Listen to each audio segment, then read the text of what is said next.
Agora eu gostaria de apresentar o nosso palestrante. O Marcelo, ele é pastor presbiteriano da IPB, ele foi missionário por 18 anos entre os indígenas, com programa de letramento, plantio de igreja e tradução bíblica. Atualmente, ele trabalha no treinamento missionário e presta consultoria antropológica a equipes missionárias entre os indígenas. Além de biólogo, ele é formado em teologia pelo Seminário Presbiteriano JMC, tem mestrado em missiologia pelo Centro de Pós-Graduação Andrew Jumper, é habilitado em linguística pela Missão Além e pós-graduado em antropologia intercultural pela Univangélica. Também é professor dos Seminários Presbiterianos de Brasília e do Brasil Central, no Amazonas, da pós-graduação EAD do Centro Presbiteriano de Pós-Graduação Andrew Jumper, da pós-graduação em Antropologia Intercultural da Universidade Univangélica, do Centro de Formação Missionária, da APMT e do curso de Linguística e Missiologia da Missão Além. Bom, esse é o nosso palestrante, eu gostaria de convidar ele aqui à frente, para a gente poder orar por ele. Pastor Marcelo.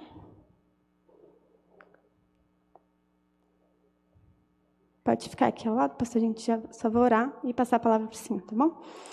Senhor Deus, nós te agradecemos por essa oportunidade de estarmos aqui, em culto ao Senhor, meu Pai, te louvando, podendo ouvir da tua missão que está sendo feita ao redor do mundo pelos nossos irmãos. Nós te pedimos que o Senhor abençoe, Senhor, essa conferência, abençoe o pastor Marcelo, que vai estar palestrando para a gente e pregando a sua palavra, que nós possamos ser edificados, que possamos aprender mais sobre o Senhor e como alcançar mais pessoas, Senhor, por meio da tua palavra. E nós te pedimos que o Senhor abra o nosso coração para que nós possamos recebê-la. Em nome de Jesus, amém.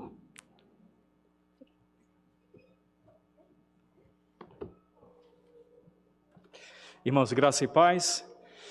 Quero dizer que é uma alegria estar aqui com os irmãos.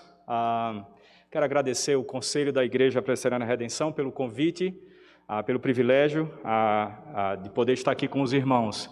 Há uns meses atrás, vou tirar a máscara, né? Obrigado. É tão comum, né, já, né, que a gente já nem... E eu quero agradecer, então, ao Conselho. Meses atrás, tive o privilégio de sentar juntos com o pastor Mateus e o presbítero Jefferson, conversando sobre a conferência. E foi ali que nós tomamos, mais ou menos, a decisão de falar sobre Francis Schaeffer, na perspectiva do trabalho dele como missionário. E depois dali, fechamos, e desde lá a gente vem organizando e preparando esse material. Bom... eu quero dizer para os irmãos que foi uma surpresa enorme quando eu cheguei aqui hoje à noite, porque quem estava aqui, estavam testando aqui o Data Show, e era o reverendo Marcos Vinícius, esse que falou agora, né, do projeto. O Marcos Vinícius é do meu presbitério. O reverendo Marcos Vinícius, ele se converteu do meu lado no acampamento Palavra da Vida. Eu lembro ele com seu violãozinho, nós jogávamos polo aquático lá em Sergipe, né, da onde nós somos, e ele não queria saber nada de Deus e aceitou um dia um convite.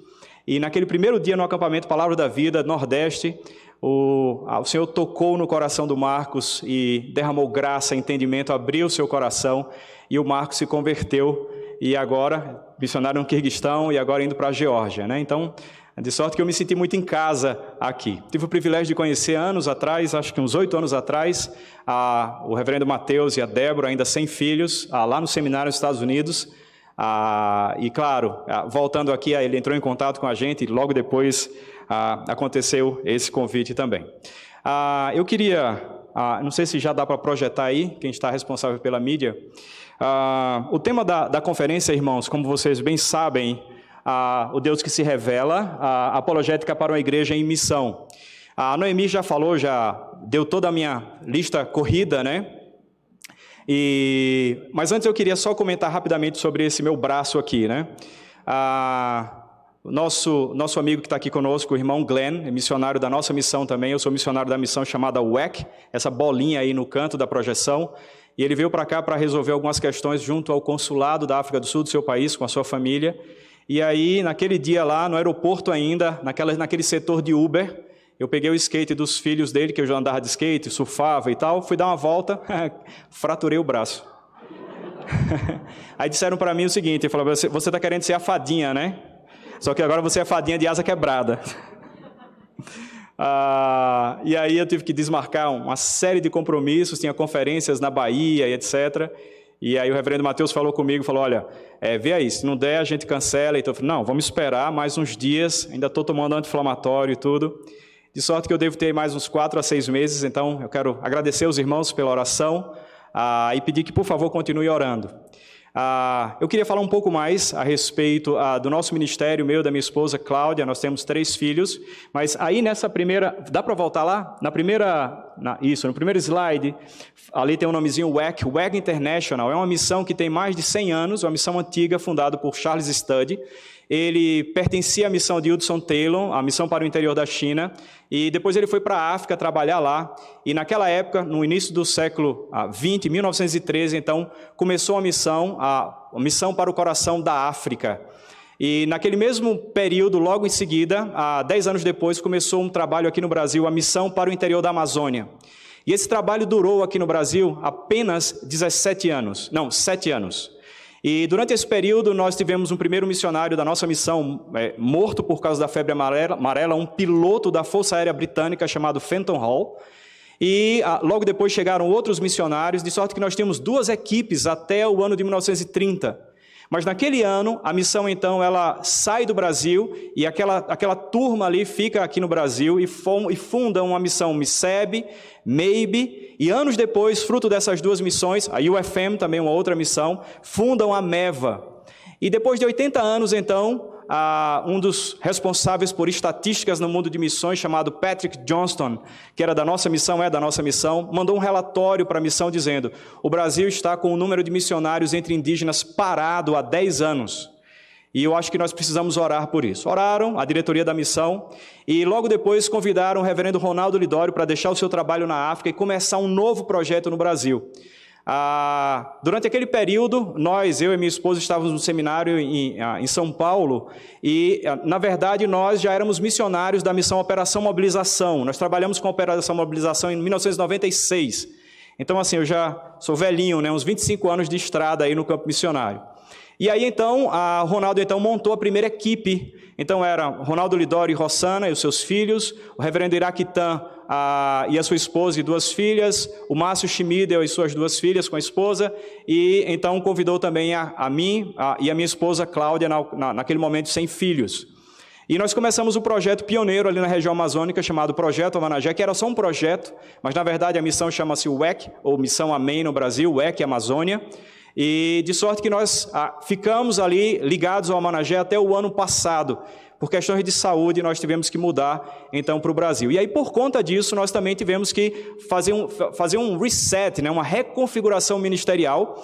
E nós começamos, então, agora, recentemente, com um trabalho nosso, um projeto nosso, na verdade não é um projeto, já está em vigor, que é esse símbolozinho embaixo, Helêntica.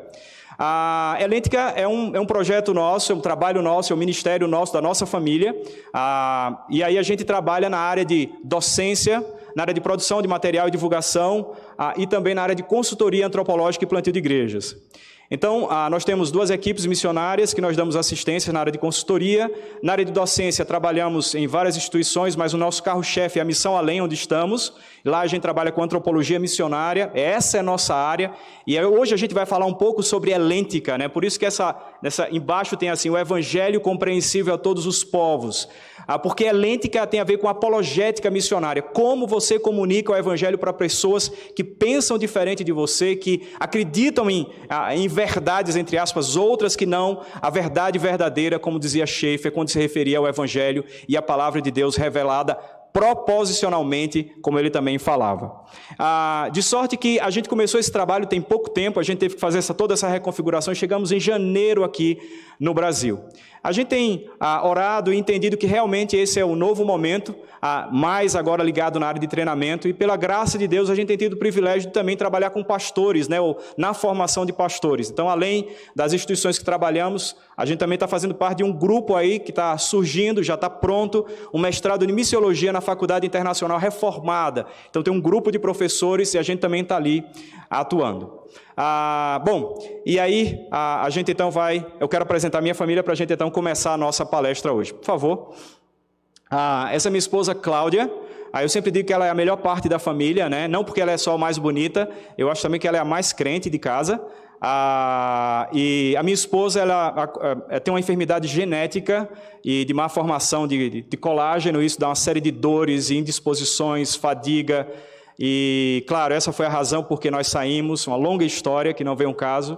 Mas durante esses anos nós tentamos ter filhos. Nós só descobrimos agora, recentemente, que a razão dela não poder engravidar, de nós não podermos engravidar como um casal, era o fato dela ter essa doença genética. Então, oramos e Deus foi conduzindo. E há 5 anos atrás, quase 6 anos atrás, nós demos o passo para a adoção, de sorte que veio o nosso primogênito, que é esse pequeno aí chamado Timóteo. Esse é o nosso primogênito, né? Então, hoje ele tem 5 anos, vai fazer 6, pimenta total, né? Não para, né? Então, assim, ele ama a igreja, porque quando termina, ele tem os corredores para correr embaixo das cadeiras para se enfiar. Então, ele ama igreja, assim, por causa disso. Então, quando nós fomos pegar o Timóteo, com um dia de nascido, o promotor da cidade falou que que ele tinha um irmão, que é o Edmar, que é esse daí da foto, e que quem levasse ganharia, entre aspas, o brinde do outro, né? Na verdade é obrigatório, né? Leva o irmão, eu levo o pequeno e ganho o irmão de brinde. Quando nós fomos pegar o Edmar, fomos num abrigo lá, tinha a tia deles, e aí então descobrimos que o pacote que Deus tinha para nós eram 3. Então, em 1 ano, e o processo durou 1 ano, da chegada do Timóteo até a chegada da Laura. A Laura tem 13, o Edmar tem 12, e aí nós nós adotamos 3 crianças, ou seja, nós tivemos trigêmeos em 1 ano, idades diferentes, eles são indígenas, são da etnia Baniwa, deles o mais indígena é o Edmar, a maneira como ele pensa, a maneira como ele se comporta, a maneira como ele enxerga a realidade é bem indígena. E aí então a gente está aí nesse desafio de criar crianças com várias características. Nós pegamos a adoção de criança, recém-nascido, tardia, transcultural, e temos também problemas na área de saúde da Laura, especialmente na área cognitiva. Então, tudo que tiver de adoção veio no pacote também junto para a gente, e a gente é muito feliz e grato a Deus, porque Deus ele tem os seus caminhos e os seus propósitos. A gente entende que realmente era o que ele tinha para nós. Se o Senhor Deus permitir, no domingo eles estarão todos aqui conosco, pela graça de Deus. Tá bom, então vamos lá para a nossa palestra. Eu queria que alguém me ajudasse falando do tempo. Eu tenho quanto tempo agora?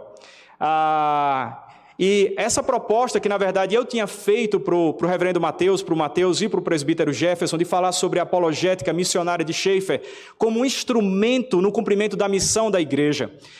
Isso tudo surgiu quando eu estava retornando do campo. Então passamos 18 anos trabalhando com indígenas, um povo específico na área de plantio de igreja. Domingo, se Deus quiser, a gente vai ter um tempinho para falar um pouco sobre esse trabalho, plantio de igreja, tradução bíblica. E quando nós retornamos, saímos do campo e fomos primeiramente para Manaus, eu me dei conta que o universo teológico brasileiro tinha sido invadido por um tema que eu nunca tinha tido a oportunidade de estudar a fundo, que era cosmovisão.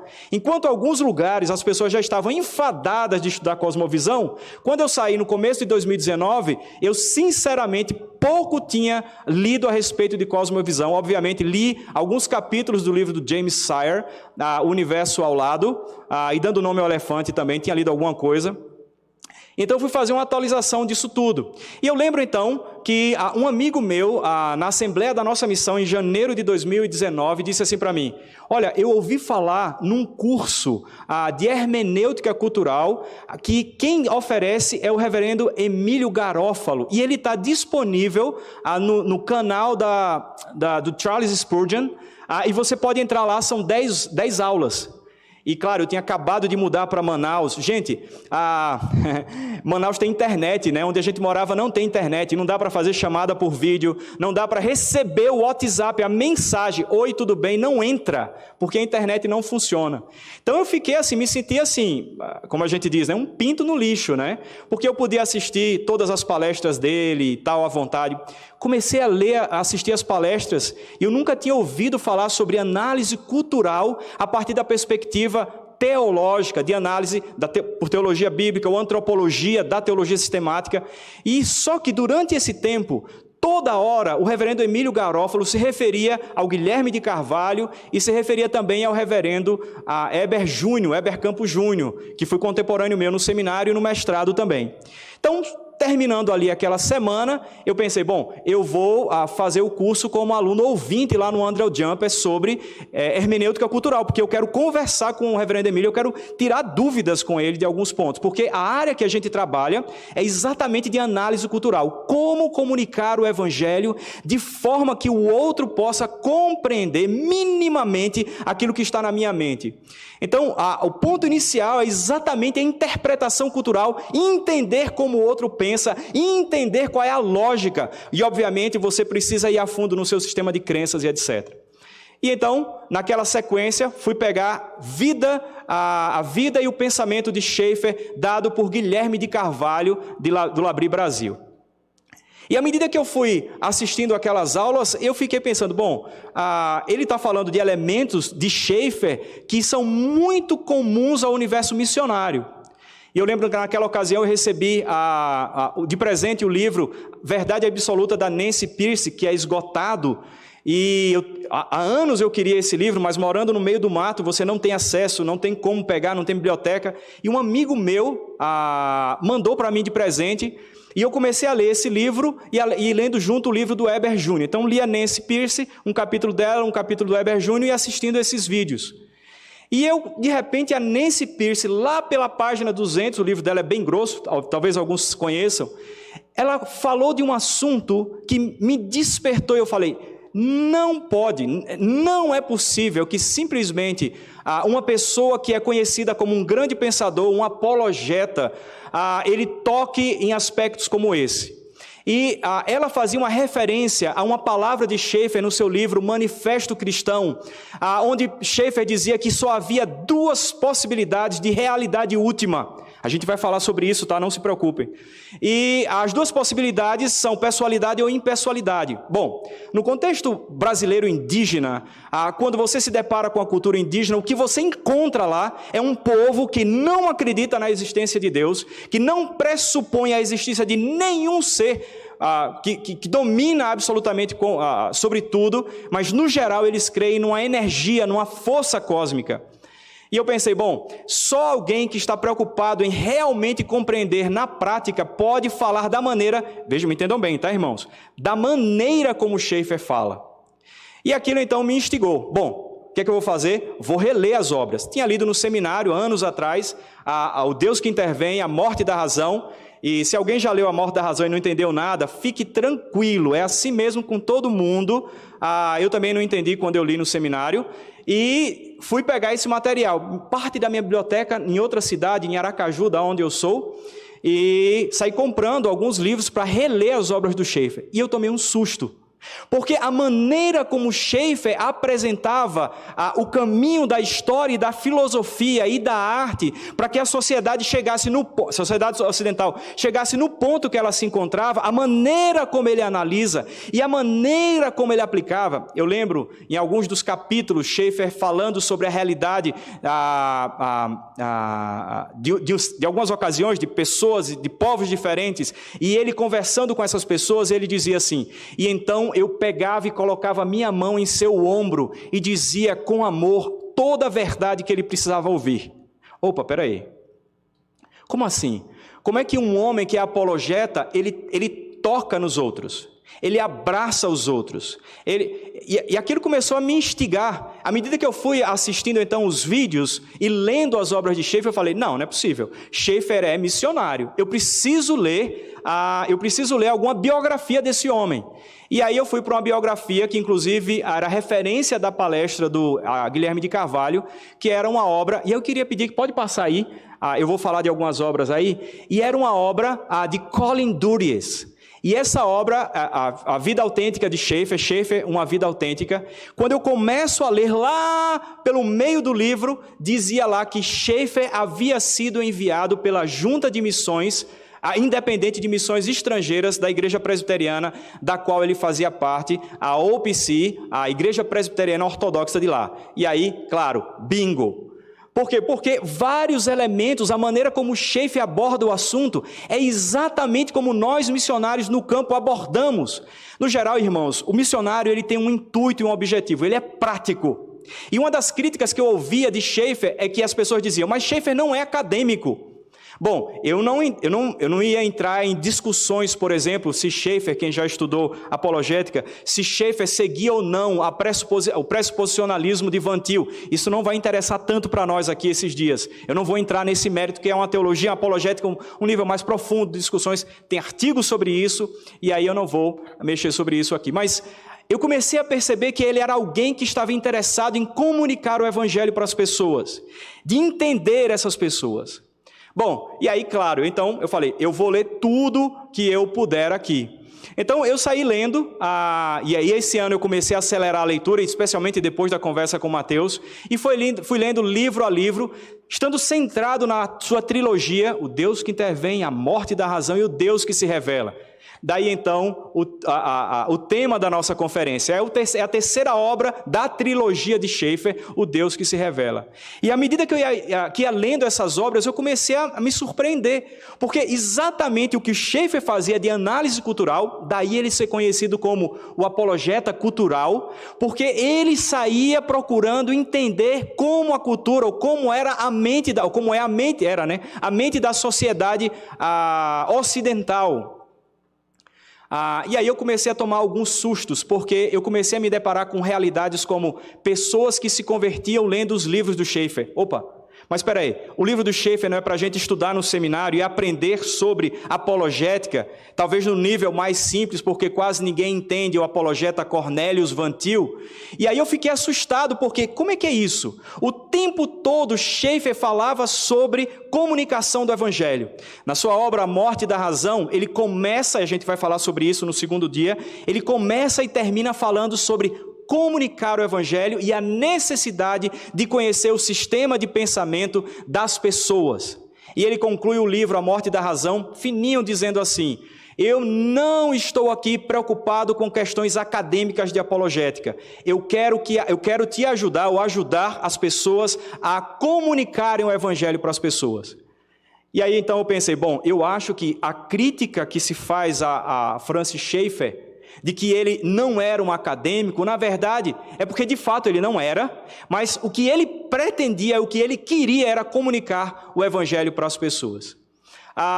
E aí, claro, para mim eu matei a charada, eu falei, a gente não está lidando simplesmente com um pastor reformado, formado num dos seminários que é referência até hoje, especialmente também para nós, não só nos Estados Unidos, para a PCA, a Igreja Presbiteriana da América, ou para a Igreja Presbiteriana Ortodoxa, mas é uma referência para nós também no Brasil, o Seminário de Westminster, e também ele formou, metade da sua formação foi no seminário, da sua denominação, porque ele muda de denominação no período do seminário.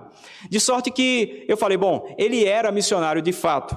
E essas então, eu coloquei aqui, não coloquei a bibliografia escrita bonitinha, mas eu coloquei as imagens aqui, para a gente não se deter com tantas coisas escritas, porque elas virão já já, mas essas são as obras que são básicas aqui no nosso período nesses dias, especialmente hoje e amanhã, quando a gente vai falar sobre o papel da apologética missionária no cumprimento da missão da igreja, ou seja, o que é que a gente pode pegar da apologética missionária, e ainda mais, o que é a apologética missionária?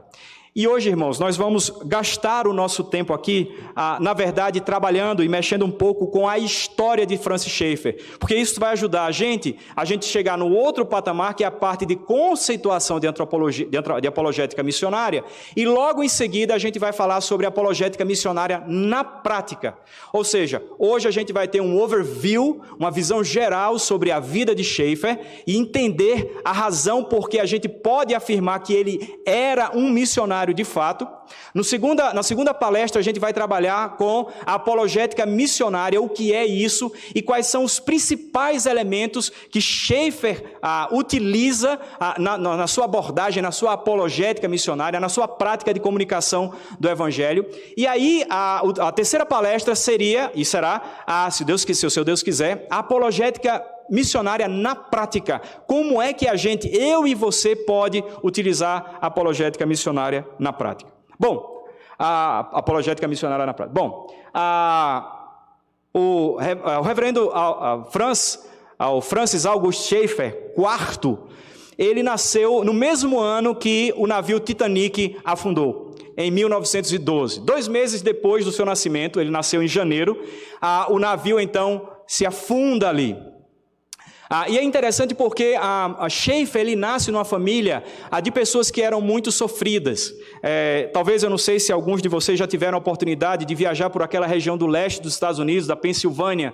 Você vai encontrar várias cidades que são, na verdade, quase... eram, mais tipo guetos, de pessoas de diversas nacionalidades. Você tem cidades inteiras que eram dos escoceses, etc. E a família de Schaeffer, que era de origem luterana, o seu pai, ele foi para Germantown, que era uma cidade de, obviamente pelo nome, dá para entender, de alemães.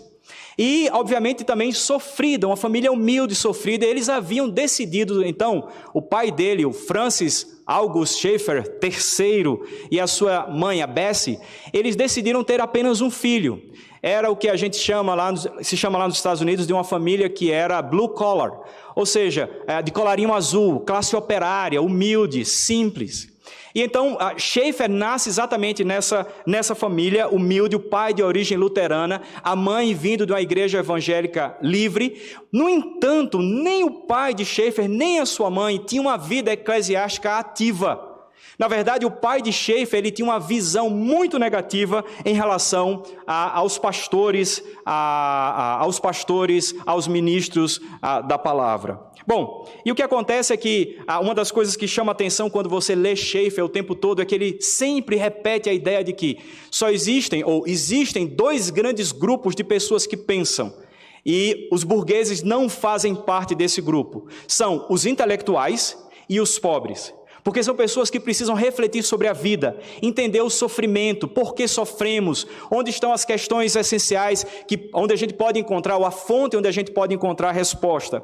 E o pai de Schaeffer, sendo um homem humilde, vindo de origem sofrida, ele era um homem extremamente reflexivo, pensava sobre a realidade da vida, sobre o sofrimento, de sorte que foi nesse ambiente, nesse contexto que Schaeffer nasce e cresce. Aos 11 anos, ele começa a participar de um grupo de escoteiros. E porque a maioria dos seus amiguinhos ali, lobinhos, escoteiros, eram da igreja presbiteriana em Germantown, ele então decide participar e fazer parte daquela igreja. Bom, o detalhe é que a igreja era uma igreja teologicamente liberal. E aí, claro, eu sei que vocês devem saber, mas só para refrescar a memória, basicamente é a ideia de que a Bíblia não é a palavra de Deus, aqui tudo que está ali na Bíblia são mitos, e que na verdade o máximo que a gente pode fazer é tentar encontrar pedaços de história verdadeira, porque na verdade são apreensões, ideias dos seus discípulos, livros escritos postumamente, bem tardiamente, arranjos literários, etc. Então Schaeffer começa a participar dessa igreja, uma igreja que não tinha absolutamente nada no que diz respeito à pregação do Evangelho. E é de pasmar quando a gente descobre que Schaeffer era disléxico. Para os irmãos terem uma ideia do nível de dislexia de Schaeffer, quando ele já, no trabalho missionário na Suíça, às vezes ele chamava sua filhinha de 6 anos e perguntava para ela: filha, como é que eu escrevo who em inglês? W-H-O. Como é que eu escrevo who em inglês? E a filhinha disse: papai, é W, e aí explicava para ele. E o I, como é que eu escrevo o I? A própria Edith disse que em algumas ocasiões ela passava pelo marido, ele estava lendo uma página do livro. Meia hora depois ela voltava e ele estava na mesma página. Dava uma hora que ele estava ali na página, ela batia no ombro dele e falava bem assim: acho que você está muito cansado, vai dormir porque você não está conseguindo nem sair dessa página. O nível de dislexia dele era altíssimo. Ele tinha extrema dificuldade de ler, de escrever, e um homem com uma mente brilhante, que obviamente é fruto da graça de Deus, e obviamente todos os dons que eu e você temos não é por nossa força, nem é por nossa capacidade, nem é por causa do seio que nós nascemos, é graça de Deus.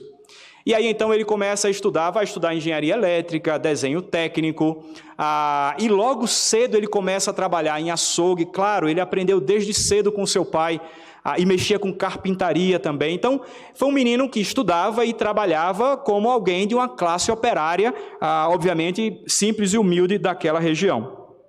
E aí, aos 16 para os 17 anos, acontece algo incrível. O professor de escola dominical do Schaeffer, daquela escola liberal, fala bem assim, percebendo que Schaeffer tinha uma boa capacidade intelectual, falou bem assim: olha, está chegando um conde bielorrusso aqui, e ele está precisando aprender inglês. Eu queria indicar o seu nome para você dar aula para esse conde. E aí então a Schaeffer atende, só que o Conde ele queria começar a leitura com obras clássicas. E ele queria que Schaeffer ensinasse inglês para ele a partir do livro Catarina a Grande, que aí, não precisa entrar em detalhes, mas é um livro que tem um monte de história que não é tão legal de se contar, histórias obscenas e por aí vai. Bom, o Schaeffer tentou convencer o Conde bielorrusso e falou, olha, a gente poderia começar por uma obra no nível iniciante, né, de iniciante, porque isso aqui é para nível avançado, hard, né, e você precisa de algo mais simples. E aí ele convenceu o Conde, e aí ele foi na livraria na Filadélfia, ele morava naquela região ali, e ele foi na livraria na Filadélfia, e ele pediu um livro, olha, explicou a situação, e um rapaz foi e trouxe um livro para ele, ou mandou um livro para ele. E o livro era de filosofia grega. E o que acontece? Não deu outra. O Schaeffer, então, pode passar, irmãos? Ou irmão, né? Eu não sei quem está aí. Eita, rapidinho, olha aí o Schaeffer pequenininho, aos 2 anos e aos 7 anos ali. Poxa, não deu nem para ver de direito, né? Ô, gente, volta, essa é a parte do descanso da palestra. É intencional, porque eu sou meio metralhador, eu já sei, né? Então, para os neurônios diminuírem as sinapses, aí a gente põe foto. E aí, então, o Schaeffer aos 2 anos, ele com seu cachorro aos 7 anos, e ele aí com seu Speedo, né? Sua roupa de banho americana daquela época, a sunga da época, né? Ali em Atlantic City, nos Estados Unidos, onde ele ia muito para o período de férias. Então, uma família bem simples. Obrigado, todo mundo já relaxou, né? Agora vamos de novo para o batente. E aí, então, o que acontece? Schaeffer começa a ler o livro de filosofia grega. Gente, ele se encanta por filosofia. Aqui para nós, né? Quem é que se encanta, gente, com filosofia, né? Imagina, você solicita um livro na Amazon que você queria ler muito, né? Aquele livro que tem, assim, 400 páginas desses, 250 de fotografia, né? Você é doido para ver as fotografia só, né? Doido para ver as fotos, as imagens, como foi a viagem de Almir Klink, né? Acho que fala, né? E tal, e de repente chega um livro de filosofia e você fala, nossa, que bênção, né? Vou ler. E aí gasta dias lendo a obra Ovídio, né, daquele escritor italiano do século VIII depois de Cristo, ele lá lendo, e ele começa a se encantar com filosofia. E o ponto interessante é que quando Schaeffer começa a ler a filosofia, ele se dá conta que as suas perguntas, ainda que a filosofia propusesse algumas respostas, mas no geral mais a reflexão, ele então, pela sua honestidade, pelo perfil dele, ele decide então o seguinte, olha, se Deus existe, eu não tenho como saber. Então ele se torna um agnóstico. Mas ele era tão coerente, não só honesto como coerente, que ele pensou, bom, eu não posso simplesmente tomar essa decisão, isso aos 17 para os 18 anos, eu não posso tomar essa decisão de ser agnóstico quando eu tenho aí a Bíblia, participo de uma igreja, deixe-me fazer um teste. Eu vou ler a Bíblia para ver se eu encontro nela as respostas que eu procuro. Porque a filosofia me ajuda a refletir, mas ela não me traz respostas. Mas certamente Deus existe. Mas se existe, eu não tenho como saber, eu não tenho como me comunicar com Ele nada. E ele então começa a ler a Bíblia.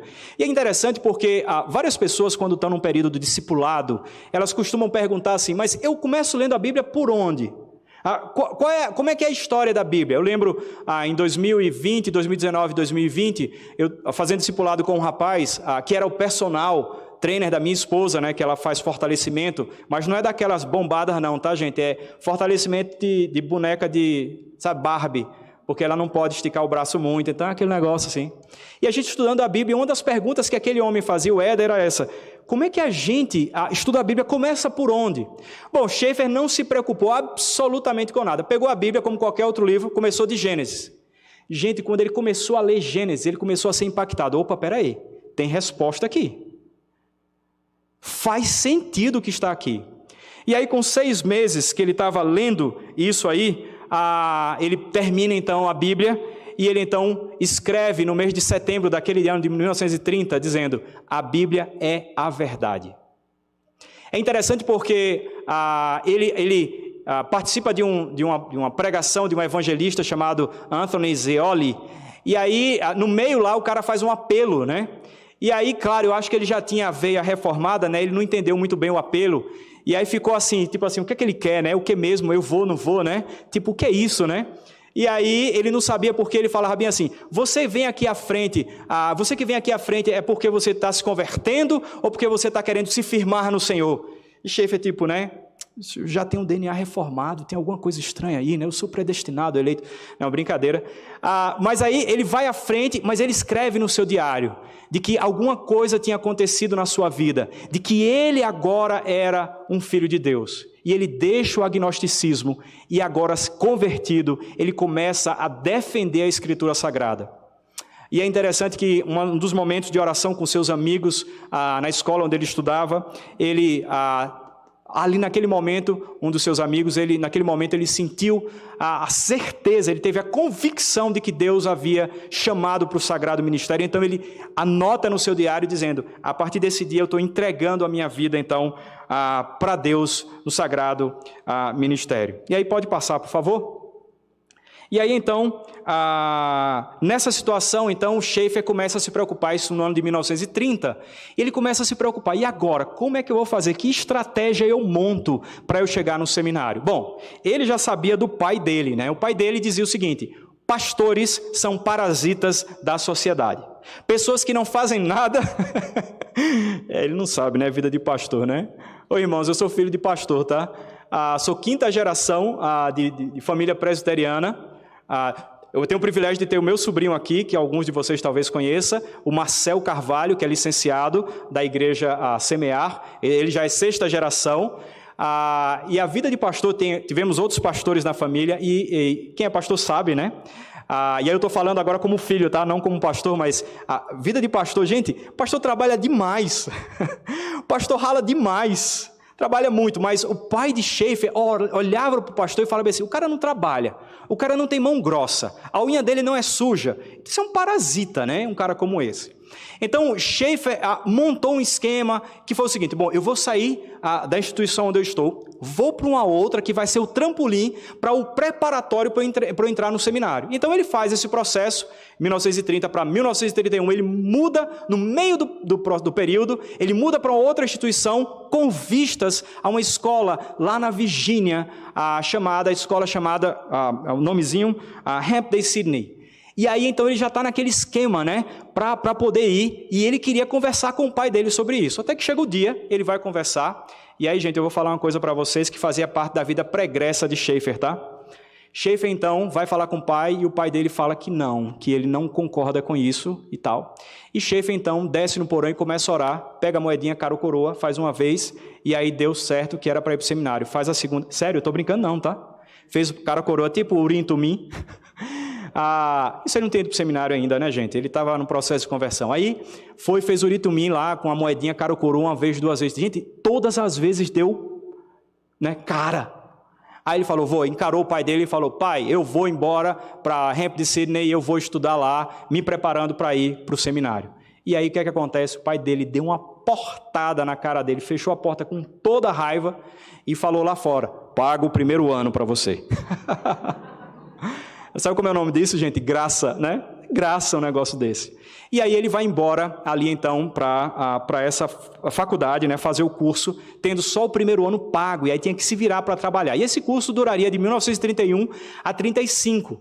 No primeiro período de férias que ele tem, provavelmente férias de verão, em junho de 1932, ele volta, então, para a sua cidade, e aí acontece o que eu chamo de namoro apologético, né? Dele com a esposa dele. Mas o interessante é que, durante esse período na escola dele, de formação, ele é formado em psicologia e filosofia. Eu tomei um susto, né? Porque eu também não sabia que Schaeffer tinha a primeira formação em psicologia, Ranúzia, e em filosofia. Eu não sabia disso. Daí, então, a gente começa a entender o processo que Schaeffer traçava para poder entender o outro. Porque ele tinha uma formação que o ajudava nisso. A gente vai falar amanhã sobre um teólogo, missionário também, missiólogo, chamado Johann Hermann Bavinck. Ele também era formado em psicologia e se tornou missionário. Ele era sobrinho do Herman Bavinck, holandês também. E ele, então, a preocupação dele era exatamente a mesma de Schaeffer, de como entender o outro. Claro, Bavinck morre em 54, e aí era, na verdade, o auge do ministério do Bavinck. Bavinck morre em 64, mas deixa uma obra a que provavelmente o Schaeffer deve ter lido também, porque trata exatamente de apologética missionária, uma das partes desse livro. Desculpa. E aí o que acontece? Schaeffer, então, antes de terminar esse curso de psicologia e filosofia, detalhe, ele recebe o seu diploma magna cum laude. Então, se você não sabe o que é isso, seria a honraria máxima. Se a gente pudesse classificar de 0 a 10, a média geral ponderada de Schaeffer, ele teve a média geral ponderada acima de 9 na sua formação de psicologia e filosofia. E é interessante porque durante o período da escola, ainda moleque, os professores chamaram o pai de Schaeffer para dizer, olha, eu quero dizer que o seu filho é superdotado. Ele tem uma inteligência fora da média. Detalhe, irmãos, ele nunca soube disso, parece. Ele nunca soube dessa conversa. Né? Bom, e aí então, ele volta em 1932, no primeiro período de férias, ele volta para a sua cidade em Germantown, e aí então acontece o que eu chamo de um namoro apologético. Schaeffer vai, olha só, ele vai para a igreja dele para assistir uma palestra, o título da palestra, Como eu sei que a Bíblia não é a palavra de Deus. E ele vai para essa palestra. Eu tenho a impressão minha, que Schaeffer não foi lá para aprender nem para ouvir nada. Ele foi lá porque ele queria se posicionar contra aquela palestra. E aí não deu outra. Estava lá o homem chamado Ed Blum, se não me engano é esse nome, Ed Blum, e ele então era unitarista. Detalhe, esse homem não acreditava, um herege, né? Ele não acreditava que Jesus também era Deus. E aí aquele homem começa a falar, explica absolutamente tudo que ele tinha para explicar na sua palestra, era um conferencista, uma reunião de jovens, e aí o Schaeffer então no final se põe de pé, e aí fala bem assim, eu quero dizer que eu concordo de absolutamente tudo que você disse, porque esse Deus que você está falando, que não se comunica, que não fala com ninguém, ele me salvou do agnosticismo, e hoje eu sou uma nova criatura. Pouco tempo que ele levantou lá e começou a falar, uma senhorita levanta-se lá atrás também, Edith Schaeffer, filha de missionários chineses, ela nascida na China, foi para os Estados Unidos aos 5 anos, levanta lá atrás, e aí então começa a defender, ouçam o que eu vou falar, começa a defender a fé reformada, bíblica, a fé reformada. E ela cita quem? Os professores do seminário de Westminster, Machen, Wilson. Como é que é isso? Ele tomou um susto, porque como é que eu estou nessa igreja que é a minha igreja, uma pessoa que eu nunca vi, moça se levanta e aí fala a mesma coisa que eu. Então eu chamo isso de namoro apologético porque eles se apaixonaram por causa da apologética. Os dois defendiam ali, no início de tudo, da sua caminhada cristã, de que a Bíblia é a palavra de Deus. E aí então, obviamente, né? E aí você que é jovem e está procurando aquela, né? Veja como é que Schaeffer procurou, tá, gente? Ele não procurou um rostinho bonito, nem procurou uma pessoa que era da época, assim, né? Da moda, talvez, mas ele procurou alguém que era fiel a Deus. E ele foi lá dar aquele, como diz na minha terra, né? Ou na minha época, né? Porque eu sou velho, né? Eu não sei nem se chama de... É grunge, é? Como é que chama aquele cara que quer ser novinho, não é? Não cabe para mim não, tá? Porque eu tenho 48, assim, grunge é para quem tem 30 e alguma coisa, né? Eu sou velho mesmo. Aí, Schaeffer, então, vai dar aquela... Escutem o que eu vou falar. Dá aquela cantadazinha nela. É a cantada que fala hoje? Como é que fala? Ainda é cantada? Negócio velho, retrógrado, né? Aí, vai dar a cantada nela. Qual é a cantada? Posso te levar em casa? Aí ela fez, não, porque eu tenho um encontro agora, depois da reunião. Aí ele fez assim, então quebra o encontro. Aí ela fez assim para ele. Eita, nem dá para fazer coraçãozinho, né? Com a mão. Fez coraçãozinho para ele. Gente, ela aceitou quebrar o encontro. E Schaeffer foi levar essa moça em casa. E eles começaram a namorar. Namoro de museu, né, gente? Sabe como é que é, né? Não toca nada, só olha e tal. Começaram a namorar. Gente, ele começou a namorar com essa moça, com vista já ao sagrado ministério. Ele não sabia, mas aquela moça tinha sido... Tem o varão e a vareta, né? Era a vareta de Deus para ele, assim, sabe aquele negócio? A mulher, filha de missionário, criado num contexto missionário, família de fé. O pai dela voltou da China para dar aula, era doutor em teologia. Por isso que ela falou de Machen e Wilson, né? Ela cresceu nesse meio, uma excelente, ele não sabia, mas uma excelente dona de casa, assim, sabe assim, tudo que um marido, naquela época, né, em 30, queria, né? E claro, Schaeffer, então, decide, então, obviamente, seguir aquele plano inicial de ir para o seminário, e então é essa moça, filha do missionário George, e acho que o nome da mãe dela era Jessie, e aí então ela tinha mais 2 irmãs, E detalhe, ele também tinha sido missionário na mesma missão do Charles Studd, da minha missão, né? Com Hudson Taylor lá na China. E foi essa mulher que Deus preparou, e aí a parte agora de descansar a mente. Ixi, eu acho que pode pular aí. Era para passar mais. Ixi, pode pular também ainda, já. E olha aí, gente, essa é a Edith Schaeffer, a esposa, né, que viria a ser a esposa dele. E eles se casam em 35. Assim que Schaeffer termina os estudos dele e ele se forma em filosofia e psicologia, já com vistas ao seminário, ela então se casa com a sua esposa agora, Edith. Está lá o pai dela, aquele lá do bigodão. Esse homem viveu até os 101 anos. Podem imaginar? 101 anos como missionário, professor e missionário. O final da vida dele ministerial era ajudar o ministério da filha dele, Edith, e do seu genro, Francis Schaeffer. E eu acho, assim, nessa foto ele está até bonitinho, sabe? Mas depois ele fica feinho, Schaeffer. A mulher dele foi um presente de Deus, porque ela fica bonita até o final da vida, né? Eu acho que ela usava laque no rosto, porque, sabe assim, né? Pode passar aí, por favor? Gente, até ela velhinha era linda, impressionante, sabe? Posso contar uma piadinha, né, antes de terminar? Né? Lá na minha casa, a minha mãe, a sua avó, né, Marcelo? Ela tem duas coisas que são fundamentais que não podem faltar em casa, é melancia e laque. Então, a melancia porque ela come muita melancia, mas o laque é para deixar o cabelo sempre bonito, né? E eu comecei a perceber que os anos se passavam e meu pai não envelhecia. E eu comecei a fazer uma análise, né? Sou biólogo, né? Primeira formação, eu vou fazer uma pesquisa nisso aqui, né? E fui percebendo que, na verdade, o que fazia meu pai se conservar era a quantidade de laque que minha mãe usava no cabelo, e ele cheirava todo o laque dela por detrás, né? E foi conservando ele. Gente, meu pai tem 81 anos. Você olha para ele, os cabelos brancos denunciam, mas o rosto dele quase não tem ruga.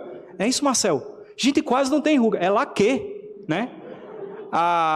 E diz que melancia também é muito bom, né? Mas eu acho que o laque é melhor. Então, gente, ela era linda por dentro e por fora. Gente, uma mulher de Deus, sabe assim, uma mulher de Deus. Ela tinha uma beleza interior que é impressionante. Eu estou torcendo, né, confiando em Deus, obviamente, de que logo, logo a gente vai ter um livro que eu quero, assim, de todos os livros aí, de Schaeffer vocês já sabem, tem a listinha, tem livros disponíveis, mas da Edith tem um livro que vai sair em breve.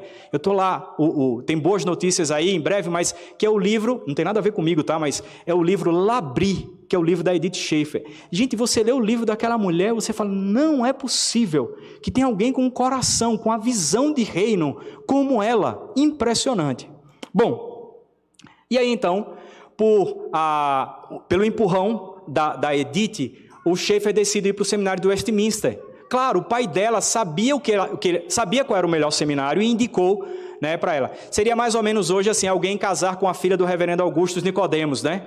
E aí o Augusto vai falar, você tem que ir para o seminário lá dos Estados Unidos, na Pensilvânia, Westminster. Foi exatamente isso que ele deve ter falado para ela e para o Schaeffer. Aí o Schaeffer embarcou e foi embora para lá. Ele nem sabia muito bem o que era o seminário, provavelmente. E aí, gente, quem é que era um dos seus professores lá? Cornelius Van Til, o pai da apologética reformada. Gente, ele foi estudar com o cara, ele também não sabia, obviamente, Machen, que tinha tomado a posição junto com outros de deixar o seminário de Princeton nos Estados Unidos, que tinha se tornado liberal, e aí fundam o Westminster como sendo a instituição não ligada a nenhuma denominação, para que não se desviasse da fé, e é assim até hoje. O Westminster não é ligado a nenhuma denominação, apesar de ser, obviamente, ter uma linha da OPC, da Igreja Presbiteriana Ortodoxa e da PCA. Bom, e aí então ele vai estudar lá. A gente não vai entrar em detalhes, mas ele sai do seminário do Westminster porque o grupo que formou o seminário, eles têm um problema no que diz respeito a usos e costumes, se pode ou não fazer isso, aquilo, outro, etc. E então Schaeffer decide sair, junto com ele vai o McIntyre e formam uma nova denominação, a Igreja Presbiteriana da Bíblia. Então, a igreja ortodoxa de um lado e a Igreja Presbiteriana da Bíblia do outro. E ele vai então para o seminário Teológico da Fé, em Delaware. E lá, então, ele encerra a sua formação ali e ele se torna o primeiro pastor ordenado da sua denominação. Então, ele foi o primeiro aluno formado na sua denominação, o primeiro pastor ordenado ali na sua denominação. E aí, então, sendo ordenado, no ano de 1938, ele vai para a sua primeira igreja, está errado aí, é Covenant, não Convenant. E aí, então, ele vai para a igreja como pastor dali.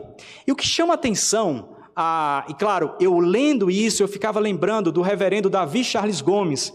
Quando o reverendo Davi Charles Gomes voltou para o Brasil, o filho do reverendo Vadislau, né, que foi chanceler do Mackenzie tantos anos, ele dizia assim, em sala de aula, no mestrado, ele dizia assim, gente, se vocês querem aprender a comunicar o evangelho para as pessoas, ensinar a palavra de Deus, vocês precisam trabalhar com crianças primeiro. E o que surpreende é que um dos focos do ministério de Schaeffer e Edith eram as crianças.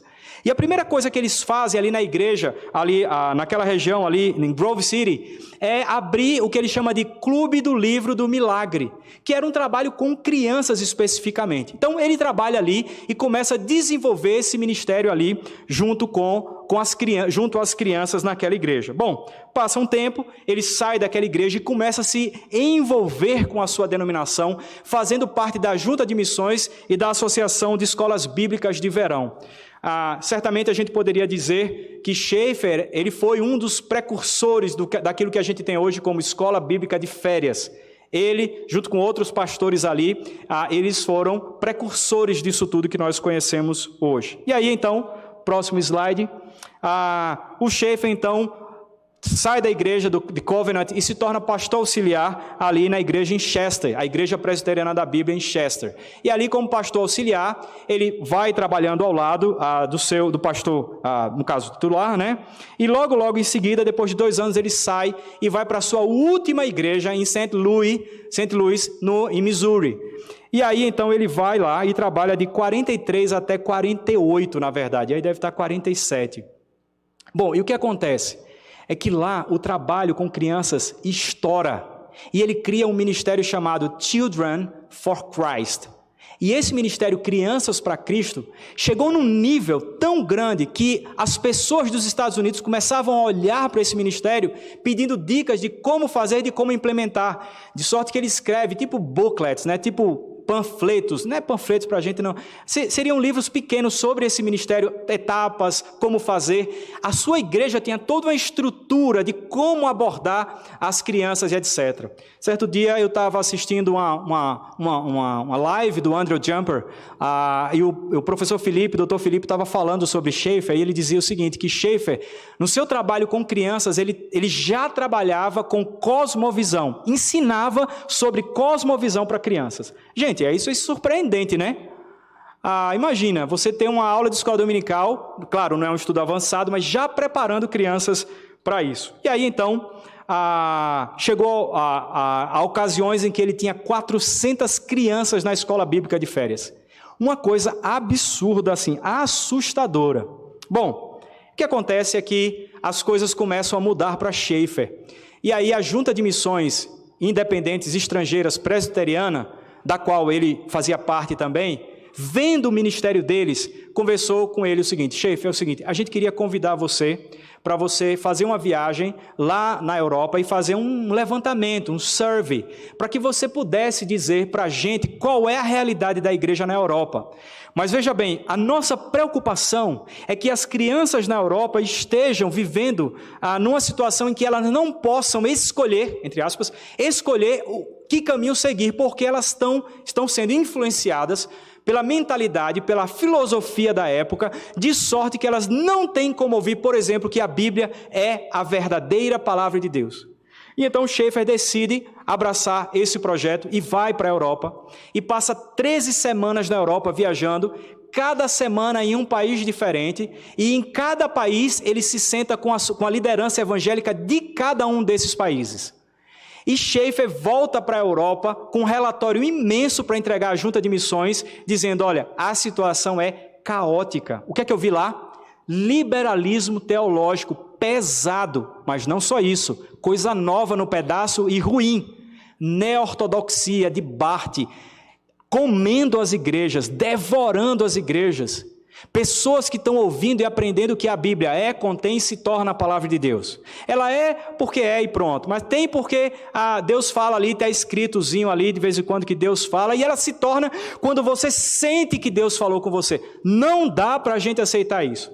A linha da igreja do Schaeffer, a igreja presbiteriana da Bíblia, é tomada dentro desse contexto reformado da época como um grupo mais separatista, um grupo que não se ligava a ninguém, que tinha uma linha e uma intenção profunda de manutenção da ortodoxia, e a visão deles em mandar o Schaeffer para a Europa não era simplesmente para Schaeffer fazer um trabalho missionário, por assim dizer, mas especialmente para ajudar as igrejas na Europa contra o liberalismo e a neo-ortodoxia, para que elas continuassem puras, ou pelo menos retornassem ao caminho da compreensão de que a Bíblia é a palavra de Deus inerrante e autoritativa. Bom, e aí então, quando ele volta e apresenta o relatório para a junta, junto com o relatório, no seu coração e na sua lembrança, estavam os convites das igrejas na Europa. Muitas igrejas convidaram o Schaeffer para voltar e fazer o trabalho na Europa.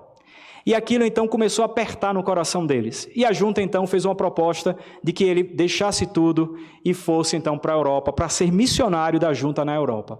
O foco, fortalecer as igrejas e trabalhar com as crianças para dar-lhes a oportunidade de conhecer a verdade verdadeira, como Schaeffer fala mais na frente no seu ministério. Eles então, imagina gente, eles numa igreja já estabilizados, o ministério indo de vento em popa ao Children for Christ, negócio papocando, sendo reconhecido já quase que assim, naquela região e nacionalmente pela denominação. E aí então o ponto é, a gente sai no auge ou a gente fica. E Edith, ela conta que eles começaram a orar por isso. E é interessante porque pesava nos seus pensamentos aquela situação toda, mas queimava no coração a realidade das crianças e pensar, elas nunca vão ter a oportunidade de ouvir falar sobre Deus, sobre a verdade da palavra de Deus. E aí então eles decidem deixar ali a sua casa, e aí é interessante porque Edith, ela relata que eles tiveram que deixar uma casa de 13 cômodos, a casa pastoral de 13 cômodos. Eles deixaram o conforto, essa palavra que ela usa, nós deixamos o conforto, a vida segura para poder ir embora para o campo missionário. E aí Schaeffer então prega seu último sermão em fevereiro de 1948 na igreja em St. Louis, e aí ele se prepara então para ir embora. Opa, eu acho que... pode passar, gente, por favor. Olha aí, relativismo, agnosticismo, né? A fé estraçalhada pelas bombas, foi o que ele viu lá. Pode passar, irmão. E aí, então, ele prega lá, o segundo ponto, ele prega o seu último sermão na igreja dele, e ele, então, vai para a casa da sua mãe, passar um tempo lá com ela e se preparar para ir embora. Viajam de navio. Olha que coisa curiosa. Quando Schaeffer foi pela junta para a Europa, ele foi de avião. Aquele avião na época, eu não sei como é que chama, MD-4, eu não sei, eu não entendo esse negócio de avião, né? Avião eu só entendo do ticket que você dá e entra e voa e chega. Igual carro também, né? Bate a chave, sai, vai e pronto. Aí Schaeffer, então, viaja de avião, mas quando ele vai com a família dele, ele, a esposa, os 3 filhos, eles vão de navio para a Europa. E então fazem toda essa viagem de agosto de 48 até setembro, quase um mês ali viajando, e eles chegam na cidade de Lausanne, né? Na Suíça. E aí Edith fala, troquei a minha casa de 13 cômodos para um quarto de pensão de 2 cômodos apenas. E ela disse que fez uma ginástica para botar caixa embaixo, caixa em cima, caixa não sei o que e tal. E eles viveram ali por meses naquela pensão. O sustento que eles ganhavam praticamente só dava para aquilo, para pagar a pensão. Detalhe, a pensão era de pessoas idosas. E aí as suas crianças, né, querendo correr, brincar para lá e para cá, determinada hora tinham que fazer silêncio.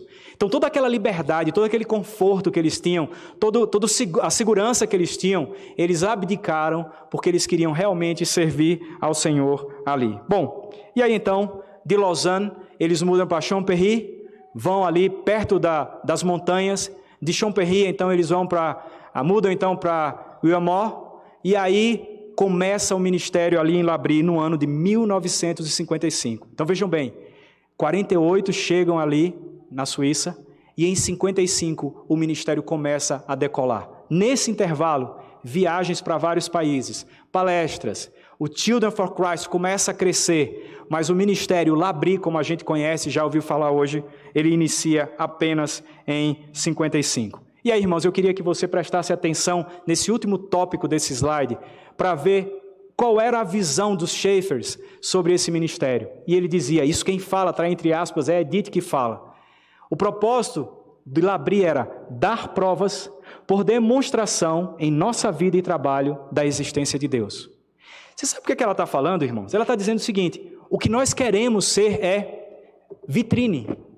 Queremos que as pessoas olhem para nós como se a nossa vida e a nossa casa fosse uma vitrine da existência de Deus. Que as pessoas possam se relacionar conosco, sentar na nossa mesa e falar bem assim, eu vejo Deus nessa família. É chamar pessoas que não conhecem a Deus para sentar na mesma mesa e orar juntos. E ouvirem resposta de oração, entre aspas, ouvirem resposta de oração, seja sim ou seja não, mas com convicção de que aquela era a vontade de Deus e fazer com que aquelas pessoas pudessem perceber que eles tinham uma vida de vitrine para demonstrar que Deus existe de fato. E assim que começa o ministério. Próximo slide, a gente já está caminhando para o fim, só mais esse e o último. Eu tenho mais quanto tempo? 10 minutos, né? 10 minutos ou 10 segundos? Pois é, tem que... Ou 10 horas, né? Se fosse meu filho, ele dizia assim, 10 milhões, papai, 10 milhões. Né? Aí então, a Schaeffer, então, e a esposa, então, trabalhando ali no fellowship, na Labri Fellowship, eles então começam a, de maneira muito mais clara, a revelar, entre aspas, revelar o perfil deles e quem eles são de fato. Então veja só, primeira informação que nós temos é que Schaeffer foi enviado para a Europa por uma junta de missões. Gente, aqui para nós, né? Quem é enviado por juntas de missões ou agências missionárias são o quê? Missionários. Mas o que eu queria aqui, nesse último slide, é exatamente falar por que eu estou aqui defendendo para vocês de que Schaeffer era um missionário. Schaeffer ele não era um acadêmico, e isso é claro, ele diz, todos dizem, um grande teólogo, John Frame, fala, ele não é um apologeta, ele era um evangelista. O que eu estou dizendo é que Schaeffer não é um evangelista, ele era um missionário. E aí me entenda, eu estou usando essa terminologia simples aqui de evangelista e missionário, pelo perfil do trabalho dele. Schaeffer trabalhava em contexto transcultural. Então, quando Schaeffer sai e vai para a Europa e começa o trabalho de Labri, sabe o que eles fazem, irmãos? Preste atenção nisso. Eles entregam uma carta para a junta de missões dizendo, nós estamos solicitando o nosso desligamento da junta de missões, porque nós vamos começar um trabalho chamado Labri Fellowship, o abrigo. Isso é o que significa o nome, o abrigo. E eles então decidem viver por fé. E aí o primeiro tópico desse slide é o nosso último slide. Viver por fé. O que pauta a vida de Labri, ou a vida em Labri, a vida dos Schaeffers, é fé e oração. E aí, gente, é muito interessante. Você lendo o livro dela, ela fala que eles queriam depender unicamente, a gente vai falar sobre isso na última palestra, mas eles queriam depender somente de Deus. E eles decidiram então que eles não iriam pedir dinheiro a ninguém. Que eles não iam falar das suas necessidades para ninguém. Eles iam mandar cartas de oração, não está aí, mas se uma das coisas que missionário faz é carta de oração. Lembretes, hoje em dia com o WhatsApp é mais simples, né? Pequenas notas, você manda aqui, manda ali, mas o missionário, ele vive, uma das partes do seu ministério é essa, viver informando aos seus mantenedores, a igreja de Cristo, para que se envolva com eles em oração. E ela então começa a escrever o que ela chama de a carta da família, e ela manda para os Estados Unidos várias cartas, começou com 300, chegou uma época que ela tinha mais de 500 cartas, 1.500 cartas enviadas regularmente para pessoas nos Estados Unidos. Quem é que faz isso? Pastores não fazem isso. Isso é coisa de missionário. E é interessante porque eles viviam por fé. E quando eu li isso, o cheiro é tão forte, porque nós fazemos parte de uma missão, eu e a minha esposa, o missionário Glenn, que está aqui comigo também, nós somos da WEC International. Um dos pilares da WEC é a fé. Ou seja, nós simplesmente oramos e pedimos que Deus mande o recurso. Então, no geral, um WECer, um missionário dessa missão, ele não manda projetos para nada. Nem aqui eu estou cantando, tá, gente? Eu tenho os meus mantenedores, não estou cantando aqui nada, não. Mas não manda, porque o pilar é de fé. Deus levanta pessoas e chama e pergunta. E é interessante porque o Charles Studd, que fundou a UEC, onde é que ele aprendeu isso? Na missão para o interior da China com Hudson Taylor, porque essa missão era uma missão de fé, não tinha pedidos de oração, pedidos de recurso.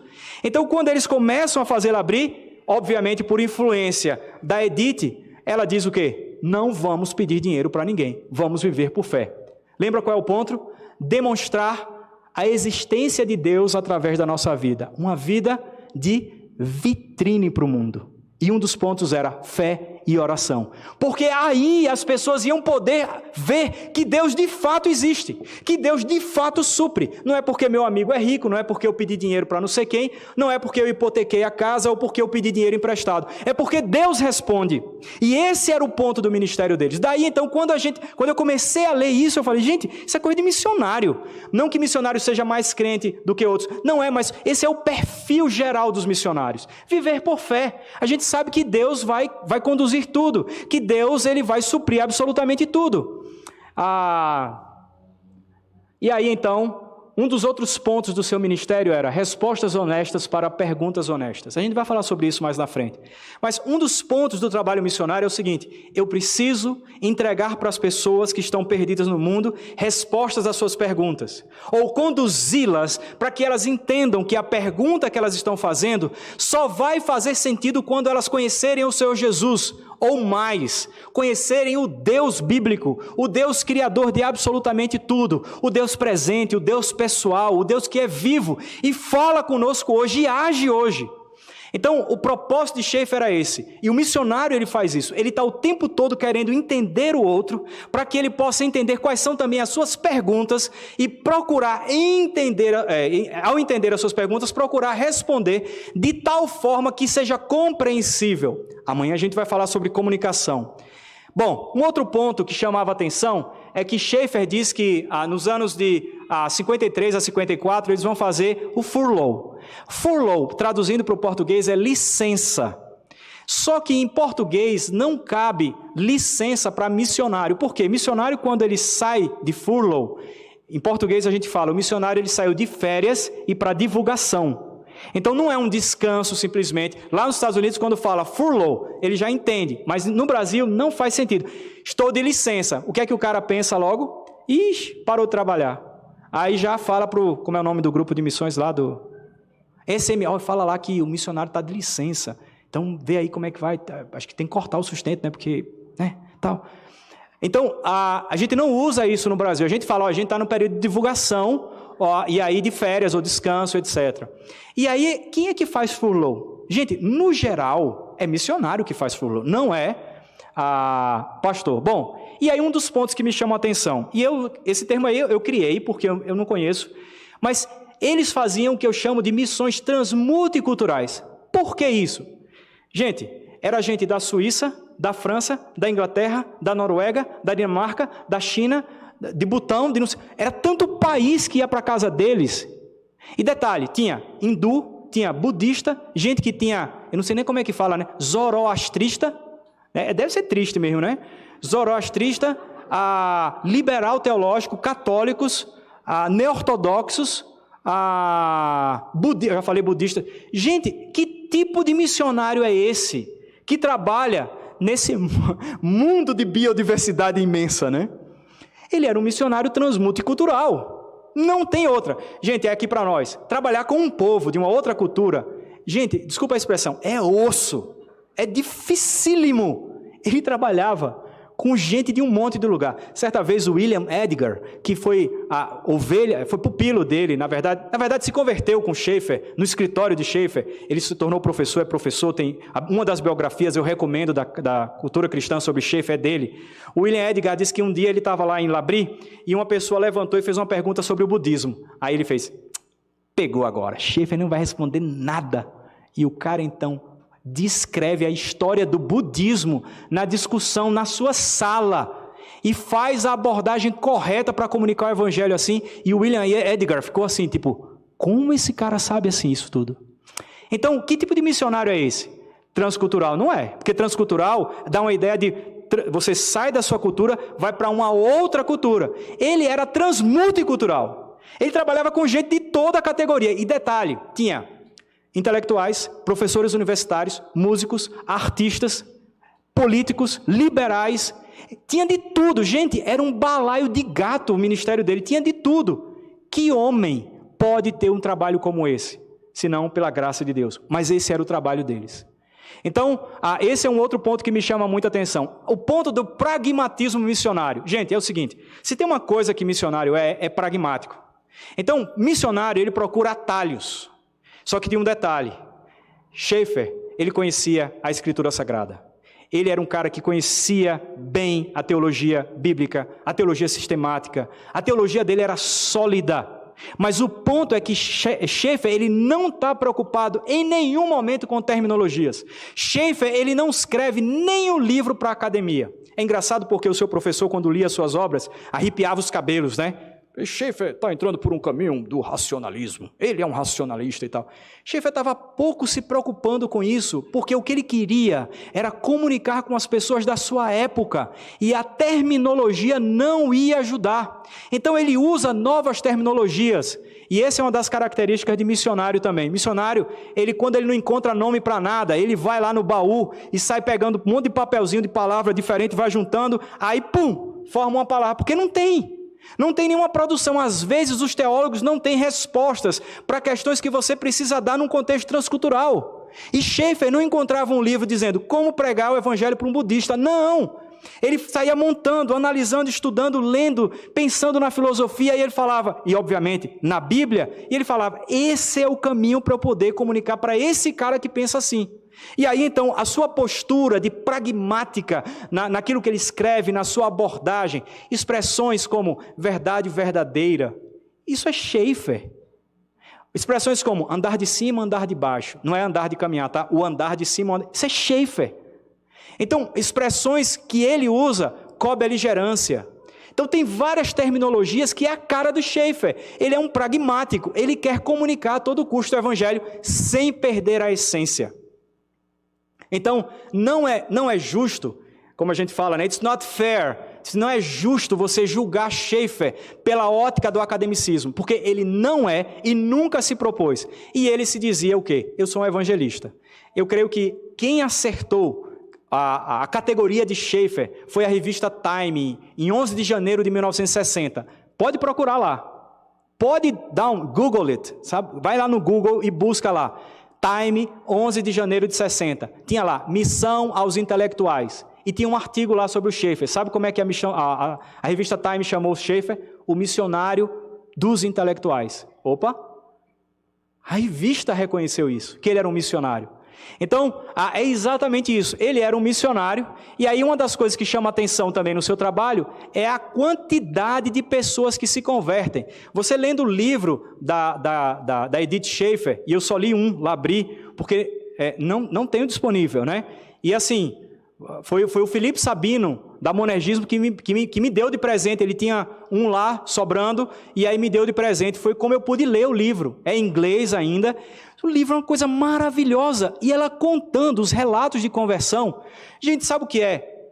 Príncipes se convertendo, príncipes de países da África se convertendo, intelectuais, médicos, gente se convertendo ao ler o livro. Na metade do livro, o que aconteceu com a raça humana, da editora Monergismo, o cara estava lendo o livro, na metade o cara se converteu. Como é que é isso? Como é que alguém escreve para pessoas se converterem? Como é que pessoas eram impactadas com seus vídeos que ele começou a fazer já mais tardiamente, década de 70. Então, era assustador. As pessoas se convertiam aqui e acolá. Para vocês terem uma ideia, quando eles estavam ali morando em Chambéry, quem se converte era o diretor da companhia elétrica de Chambéry. Chambéry era o único local ali na Suíça que tinha a sua empresa própria de energia. E o diretor da empresa, um cara intelectual, se converte. E aí, consequentemente, os Schaeffer são expulsos de Chambéry, porque ele estava causando um desequilíbrio em Chambéry, que era uma região de católicos.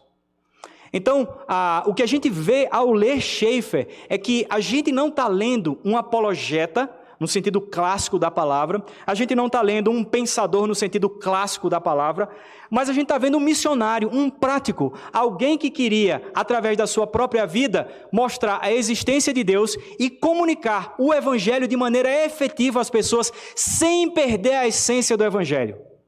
Era isso que ele fazia. Passou então só 10 anos da sua vida no ministério e 36 anos até a sua morte em 1984, com câncer. E ali, no leito de morte, já meio consciente, meio inconsciente, né? E ele dizia, acordava assim de repente e falava bem assim, palestra, eu tenho uma palestra agora para dar. Aí dormia de novo. Daqui a pouco acordava, tem um livro para escrever. E ele deixou então 5 volumes das suas obras completas. Ele escreveu 23 livros, além de pequenos livretos, folhetos, e a sua esposa, pasmem, escreveu 22. Eu acho que ela não escreveu a mais, porque ela queria ser humilde e submissa ao marido. Mas só o livro Tapeceiro come 3 livros do Schaeffer. Então ela ganhou aí já de 26 a 23 para o Schaeffer. E aí então, são essas pessoas que Deus levantou naquele período para comunicar o Evangelho à sua geração. Sabe qual é o detalhe? É que a geração de hoje não tem Schaeffer. E Deus sabe de tudo. Tem eu e tem você. É o que a gente tem. Naqueles dias, Schaeffer juntava 400 crianças do seu ministério. Pode passar. Foi embora com a sua família, suas 3 filhas lindas. Logo depois nasce aquele que desertou depois, o Frank. Né? Olha aí, sua esposa como era linda. Gente, não é verdade? O nome dela deve ser Edith Laquet Schaeffer, né? É linda ela não fica, né? Aí eu posso falar isso porque minha mulher também é linda, tá, gente? Então, tranquilo, assim, não tem problema, né? E aí, lá em cima, uma foto dele, volta, por favor. Uma foto dele lá em cima, né? No seu chalé, lá na Suíça, ali numa reunião, lá em cima, com as pessoas. E detalhe, ele usava, pode passar agora, ele usava uma calça tipo bombacha, né? Então, imagina aquela figura estranha, chegava nos locais, chegava nos Estados Unidos de volta, de bombacha, camiseta, cabelo grande, chocava com tudo, né? E eu pensei, né? Rapaz, ele é missionário, né? E eu pensando assim, Deus, obrigado porque eu quebrei o braço, eu não preciso usar terno para ir para a igreja. O Senhor é tão bom. Eu posso ir de calça jeans, sapatênis e tudo e justificar. Estou com o braço quebrado, reverendo Mateus. Não posso. Porque missionário é bicho do mato. Missionário não gosta, no geral, muito dessas coisas, não. Mas não é nada, nem é frescura. É a vida. Eu passei ali na Amazônia, trabalhando, irmãos, de chinelo e bermuda, a vida toda. Aí chega em Brasília, aí você tem que botar roupa, né? Não que eu tivesse sem roupa, né? Mas botar roupa. Gente, não dá. Não forcem a barra. Não rola. E é interessante porque esse era Schaeffer, um homem extremamente sério, honesto, mas que conseguia comunicar a sua geração. Um homem de Deus. E aí a gente vai, amanhã, se Deus quiser, seguir aqui com a nossa fala. E aí está aí, quando eles foram para Yamor, lá na Suíça, e abriram o Chalé Lemelez, eu acho que chama, Lemelez. Eu nunca lembro se é Lemelez ou se é Lemecel. Acho que é Lemelez. Esse chalé, que é onde começa a abrir. E até hoje, se você tiver a oportunidade de ir na Suíça, vá lá, nesse cantão, visitar o Ministério Labri. O reverendo Mauro Master, do André Jumper, disse que foi lá um dia, que queria conhecer, né, queria ver e tal. E ele ficou chocado, porque lá só podia tomar banho uma vez por semana. Então, para você não se chocar, vá preparado. Toalhinhas, paninhos, mas aproveite, vale a pena visitar e conhecer Labri. É isso, gente. Vamos encerrar aqui com a oração. Eu queria convidar você a ficar de pé. E eu queria que você guardasse isso no seu coração, que Deus, Ele tem as pessoas certas para a geração certa, no tempo certo, no momento certo e na cidade certa, para que essas pessoas possam ouvir o Evangelho. E aí, infelizmente, entre aspas, a gente não tem Schaeffer, mas tem a gente aqui. E certamente esses dias vai ser um pouco de ensaio, de exercício, para que a gente possa cumprir a nossa missão. Vamos orar? Senhor nosso Deus, nós queremos agradecer porque a gente consegue ver de maneira muito clara e forte a maneira como o Senhor conduziu a vida desse homem, Schaeffer, da sua esposa Edith, de tal forma que eles pudessem ser luz no meio das trevas e comunicar o Evangelho a pessoas que tinham perguntas, questionamentos, pessoas que tinham conhecimento filosófico. E o Senhor bem sabe quem nós somos. e que também nós não temos tantos pensadores assim, certamente aqui no Brasil, num número tão grande como o Schaeffer teve que se deparar ali na Europa. Mas nós queremos dizer, ó Pai, que nós somos as pessoas que o Senhor chamou para essa geração, para essa época, para essa cidade, para o trabalho, para a escola, para os locais, para o bairro, para onde nós estamos, para que a gente possa ser vitrine, assim como era o ministério e é o ministério de Labrie Fellowship, especialmente ali naquele início maravilhoso com Schaeffer e a sua esposa Edith. Senhor, nós queremos pedir perdão, porque, sinceramente, nós não temos buscado essa vida de vitrine, mas, pelo contrário, procuramos nos esconder em nossas casas, no silêncio, e nós não falamos, às vezes, nem sequer um Deus te abençoe para a balconista, para a moça do supermercado, porque a gente fica pensando, o que será que ela vai dizer? Senhor, muda isso em nós, Pai, que a gente possa ser vitrine da sua existência, que as pessoas possam olhar para nós, não em sermos perfeitos, mas pessoas que transparecem nesse mundo caído, a presença do Senhor em nossas vidas. Faz isso e fala conosco durante essa semana. Prepara os nossos corações para amanhã e domingo pela Tua graça. Nós oramos assim em nome de Jesus. O Jesus que subiu aos céus, mas que reina e que está vivo. O Espírito Santo que mora em nós, o Deus presente, providente, que cuida de tudo. É em nome dessa pessoa da Trindade, Jesus, que nós oramos. Amém.